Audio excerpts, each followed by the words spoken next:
Hello, and welcome back to MCNN's Secret Life Recap. My name is Pixie. And I'm Joju. And we're back for another week of the murder, mayhem, and misdirection we've all come to love. This week started off strong for one contestant, with Cleo getting their task done within the first few minutes of the session. Their task was to get people to read their task, which her server mates were all too happy to do. So you have to reveal your task. I've just successfely done my task. Leave your Thank book you. in other people's bases and get someone to read it. That's the dumbest task! It's ridiculous. Other people's bases and get someone to read it. Are you kidding? Thank you for letting me. 8 seconds to do your task. Your task is go pick up 10 hearts. You're the fourth and fifth person to do this. It's great when your friends care about your privacy. After getting an easy win, Cleo spent the rest of the session working on her and Etho's base, and making new friends throughout the server. Oh, we got a visitor. Oh, it's B-dubs, never mind. He's not a visitor, he's a resident. He's basically a resident at this point. Hi. No, do we need to put in a B-dubs bedroom? I feel like we do. Am I getting maybe a beat-up's bedroom. That would be amazing. Meanwhile, GeminiTay had a less than great start to her week. After receiving a task instructing her to tell no truths for an entire session, she caved pretty quickly under the pressure of having to maintain her lies, especially after her teammate Scott caught on almost immediately. Do you know what my task is? Well, I was asked you for something, you said no, and then Pearl said, she isn't here, and you're like, correct, you're not here. So it's like you have to agree or say no to things, but then do it anyway. I don't know. I'm not trying to. I'm not going to tell anyone because you're. Well, I'm reading it right now, and that's definitely not it. Or it definitely is it. She admitted defeat and went on to do nothing else significant for the entire session. Gem wasn't the only one spreading lies on the server this session. Let's go to our field team to learn more. Thanks, Joju. This week, the lies start coming and they don't stop coming. Grian starts off with his task itself being fake. He has to convince a yellow that his task is to sing everything. Fed to the rules, he hits the ground running. He baits Mumbo, Cleo, and B-dubs into setting Joel on him, and Joel falls for it perfectly. After getting his game on, Grian goes to play with Etho and Cleo, getting them to take him in. You can come join us. We're just doing up the house today. You know, I definitely don't want to be Grian's enemy. Their first act as a team is to set Grian's old base on fire. I have friends now. His egg's on fire. How about Scar's? Scar was forced to do the opposite of whatever anyone tells him to. So when Lizzie tells him not to kill all her cows, there was no way for things to end well. You gonna leave any cows left for me? Things only got worse for Scar when Joel caught him wearing a helmet and told him to take it off. At the end of the session, Scar finds his relationships in a cool place, and Martin says it gets colder by figuring him out. Scar, stand still for me. Okay. So, all that was for nothing, but we're glad he tried to break the mold. Besides catching Scar, Martin has so much to do and so much to see around the server this week. His task is to give bad information about a green to a yellow, and he chooses to do this to Joel by giving him bad information on Etho's task. Joel seems to be looking kind of glum this week. Guys, how you doing? My world's on fire, how about yours? Martin gets even more involved with Etho's task, when Etho pays him off not to guess it, and then asks him for suggestions. Etho's task, it turns out, was to have someone suggest his task to him. However, the ice he was skating on got real thin when he misinterpreted Martin's suggestion. Instead of convincing people that something happened in a past season, he defaulted to making aha jokes. Mumbo, is this door ajar? Oh, jeez. Martin approves, and Etho does count this as a success. So, I guess all that glitters really is gold. For us, Etho, everyone was having a good time, smiling, yelling. Now that you're doing it, everyone's sighing. Skiz had almost the same task as Etho, except he had to get his task from a yellow calling him out. It doesn't go great for him since he immediately fails his task after getting it from Joel. Is your task that you have to speak in the third person? I don't think that's the task I can say that you're right about. And finally, Joel's task was to sneak in lyrics from Smash Mouth's All-Star into 4 separate conversations without getting caught. That fits you so perfectly. Oh! Yeah, Your whole did you get me or no? I did. Scott's right. It doesn't make sense not to live for fun. Back to you in the studio. Thanks, Harmony. Skizzleman also got up to some non-task related shenanigans this week. Impulse stopped by the Heart Foundation early in the session to tell him that he felt guilty after the events of last session's trickery. Hit him. Oh no! You suck! You did no! I was trying to hit him! No, you weren't. He decided to make amends by taking a skeptical Skizz around the server to get him some hearts back, with Pearl tagging along as part of her task to be Impulse's butler for the day. The Skizzle train made its first stop at Trader Scar's, where things went horribly wrong. Instead of helping, Scar attacked Skizz, and then Jimmy made matters worse by dropping zombies on everyone. Oh, look at this man. Hey, look at that's him. tragic. He's barely got any armor Is on this him. man in need of a heart? He is. Please give him a heart. Okay. Do you have a You heart? need me to give you him a heart. He took 20 hearts damage last time. It wasn't even his fault. Oh my gosh! Oh! For my heart, you must kill these zombies, everybody. Oh gosh. Ow! No! Okay. Oh, Jimmy. Once Skizz escaped the chaos, he realized he had lost more hearts than he had gained and tried to call the whole thing off. Scott and Etho did come through with gifting him their hearts eventually, and Impulse also offered up his as an apology for making things worse. This was enough to take Impulse off of Skizz's enemies list, but the ultimate apology came at the end of the session when Scar explained his task and gave Skizz an apology heart. What was it? Do the opposite of what everybody tells you to do today. Skizz, you told me to give you a heart. I had to take a heart from you. Yeah, That's hilarious. There you go, Skizz. I gave you a heart. Between the gifts and the losses, Skizz only regained, a heart and a half in total, but at least an apology was made. While Impulse was busy mending fences, the rest of the server was delving into some side quests of their own. Thanks, Joju. This week, horse fever broke out on the Secret Life server. Both BigB and resident horse girl, B-Dubs, had been using a horse as their main method of transport, and this seemed to catch on with the other members along the way. Skizz, Mumbo, and Tango are all quick to join the trend, immediately beating B-Dubs at his own game. On your marks, get set, go! Oh, whoa, there's a bit of a head start. Wait, is my horse super speedy? Oh, yeah! Mumbo in particular seemed very taken by his new equine method of transport, perhaps because it made running, or rather galloping, away from conversations a lot quicker. And gallop from conversation he did, quite a lot, in fact. As it turns out, his task this week was to run away in horror from any one-on-one talks. I wish I was yellow right now. I'm leaving.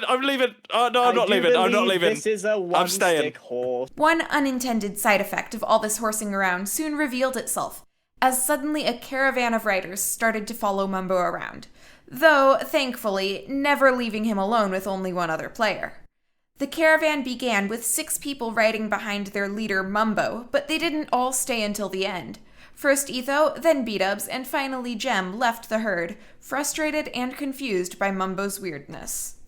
Isn't it a little bit weird what Mumbo's It is a little doing? weird. Hey, Mumbo, should I guess your task? You recruited a yellow for that, right? Please don't. I can't jump like a horse. Please don't guess your task. Look, if I'd rather you didn't. You guys can't.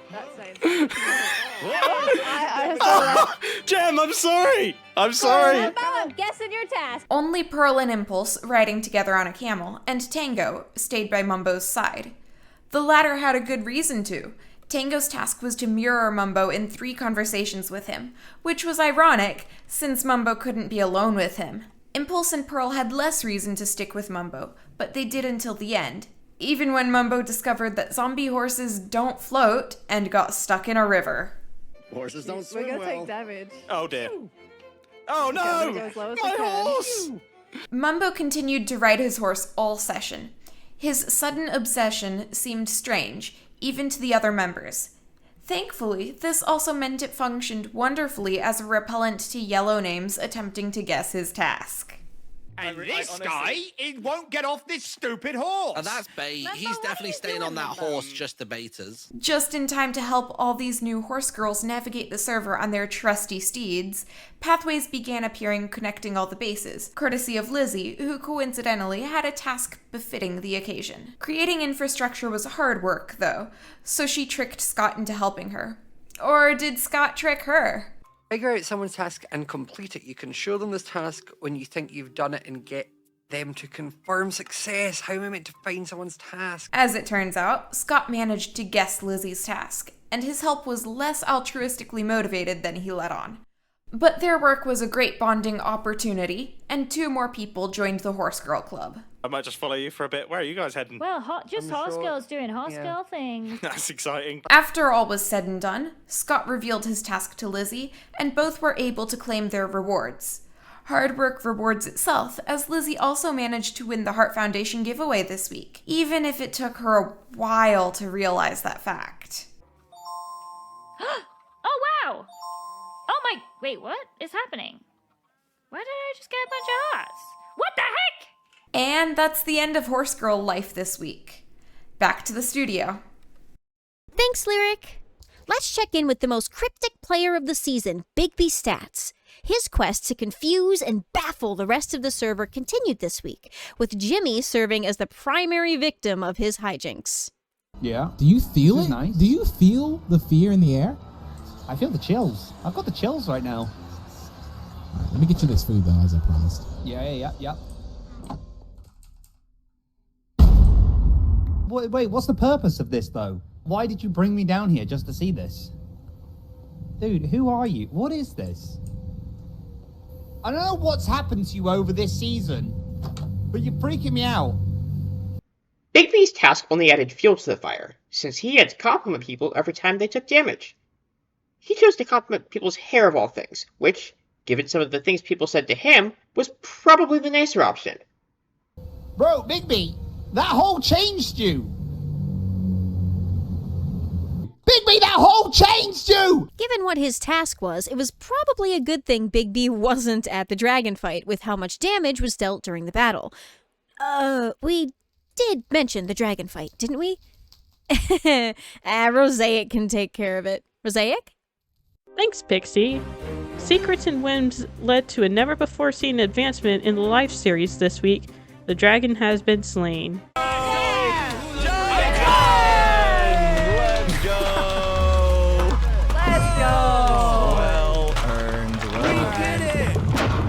After incorrectly claiming success on his task last week, B-Dubs was forced to reroll, resulting in him being assigned the role of Dragon Slayer. Here we go! Oh boy. I shake my head already. Shaking my head. Kill the Ender Dragon! I don't even have a bow! Luckily for him, after unlocking the gate to the end last week, Gem decided, why not send my friends to their doom, and began assembling an army of volunteers and voluntold to go slay the dragon. It was after this moment that I decided the entire server needed a shakeup. It's time to delegate. Hey, Pearl. Yes? You gonna go fight the dragon? In addition to joining up with B-Dubs, Gem recruited Pearl and Impulse to her army. With Impulse unable to kill anything because of his secret, and Pearl being Impulse's butler for the session, one of them was a bad choice, and the other truly didn't have a choice. Pearl, I changed my mind. I don't want to do this anymore. There it is. Oh, here we are! Gem and B-Dubs both tried to get more help, but didn't have much luck. Let's do it. I don't know what to tell you, B-Dubs. This sounds like a terrible idea. Terrible? Really bad ideas, particularly for taking B-Dubs in there. The fight was going well. Gem's army had an easy time taking out the end crystals and bringing down the dragon's health. Uh-oh! Oh! In the overworld, however, Lizzie, Scott, Martin, and Jimmy were getting impatient and curious, so they too made their way to the end, arriving with the dragon on death's door. Things went much less smoothly for them. Both Lizzie and Scott lost plenty of hearts, but the big dogs fared much worse. Martin, so focused on trying to steal the dragon kill and potentially stop someone from completing their task, walked straight off the obsidian platform and into the void, losing the 30 hearts of his yellow life all at once. Woo! Oh no! Oh my god! We shouldn't be here. We shouldn't be here. Oh my gosh, mine's just fallen off the edge. Jimmy didn't fare much better, being flung into the air by the dragon and dying on impact. No, they haven't. I'm dead. I'm dead. I'm dead. It remains to be seen if these big red dogs follow in their namesake's footsteps or whether their hearts are filled with mischief and malice instead. Slaughter! Meanwhile, back in the end, B-Dubs delivered the final blows to the dragon, successfully completing his hard task to the joy of everyone who put in so much work to defeat it. This was a terrible idea. Yeah! We're so brave! Back to you in the studio, Joju. Thanks, Mosaic. And for all you completionists out there, here's the list of everyone's tasks this week. Impulse chose not to reveal his task at the start of the episode, but his was a tricky one, since, according to him, he wasn't allowed to kill anything for the entire session. It's a good thing he wasn't bred when he got that task. Oh, that reminds me. One more thing. At the very end of the session, Grian revealed the new rules for the Red Lives this season. Instead of the usual general violence, this time Red players will be given malicious tasks designed to hurt other contestants. Not only that, but they'll also be given another task upon completion of the first one. And there doesn't seem to be a limit on how many tasks a Red player can take on.